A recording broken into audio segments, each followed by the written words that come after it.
বুঝলে বন্ধু, একটা কথা কি জানো?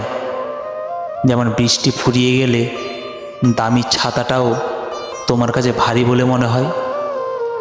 কলমে কালি ফুরিয়ে গেলে যেমন কালির কোনো আত্মমর্যাদা থাকে না, যেমন প্রিয়জনের দেওয়া ফুলটাও বাসি হলে ডাস্টবিনে ছুঁড়ে ফেলে যায়, যেমন গরমকাল চলে গেলে ফ্যানের অযত্ন হয়ে পড়ে থাকে, ঠিক তেমনি তোমার ভিতরে যদি আক্ষরিকতার জ্ঞান না থাকে, যদি বহিঃপ্রকাশের জ্ঞান না থাকে, তাহলে তোমারও আত্মমর্যাদা বলে কিছু থাকবে না।